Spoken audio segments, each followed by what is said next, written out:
عزیزان گرامی، اعلیٰ حضرت رحمۃ اللہ تعالیٰ علیہ کا آخری وقت تھا، اس وقت بھی آپ ٹائم ٹیبل کے اعتبار سے ساری چیزیں لکھا رہے ہیں۔ آیت کریمہ لکھائی وَيُطَافُ عَلَيْهِمْ بِآنِيَةٍ مِّن فِضَّةٍ وَأَكْوَابٍ۔ یہ آیت جتنے الفاظ میں نے پڑھا ہے، اس کے اگر حروف ابجد آپ نکالیں گے، عدد نکالیں گے، 1340 بنتے ہیں۔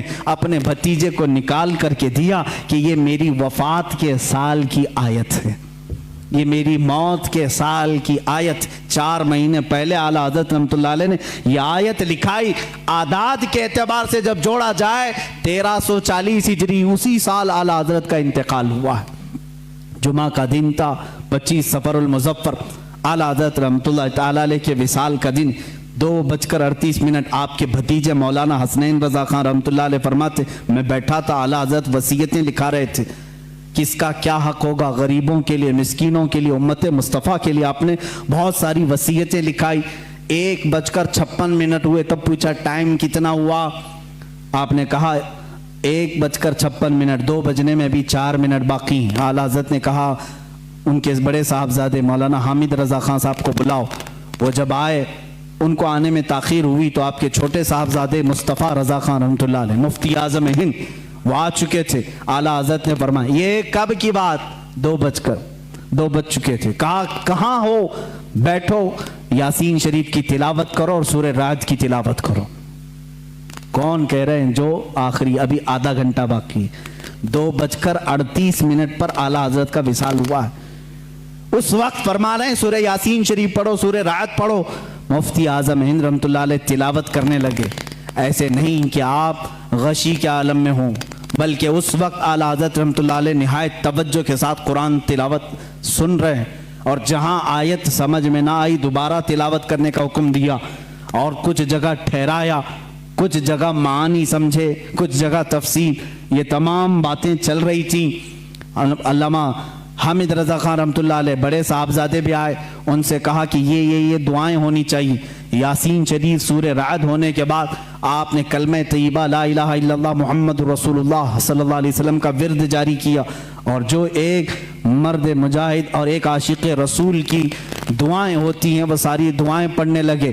2:30 ہو چکے۔ یہ سب نقل کیے ان کے بھتیجے جو وہاں موجود تھے۔ اسی اسنا میں، اسی وقت، یہ جانکنی کا وقت تھا، آپ کے شاگرد رشید مولانا امجد علی خان رحمۃ اللہ علیہ صدر الشریعہ، جو بہار شریعت کے مصنف ہیں، اسی وقت میں سے کسی وقت میں آپ آئے۔ وقت اس وقت آخری چل رہا ہے۔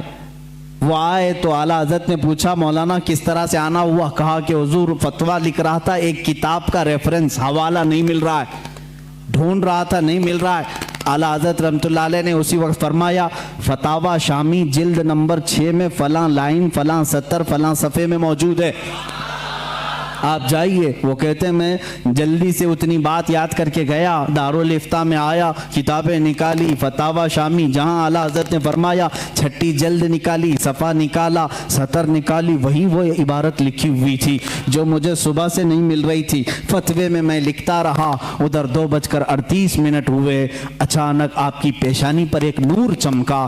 اس وقت ڈاکٹرز بھی آئے ہوئے، کچھ طبیب آئے، وہ بات کر رہے تھے، اعلیٰ حضرت رحمۃ اللہ علیہ نے ان کا جواب نہیں دیا۔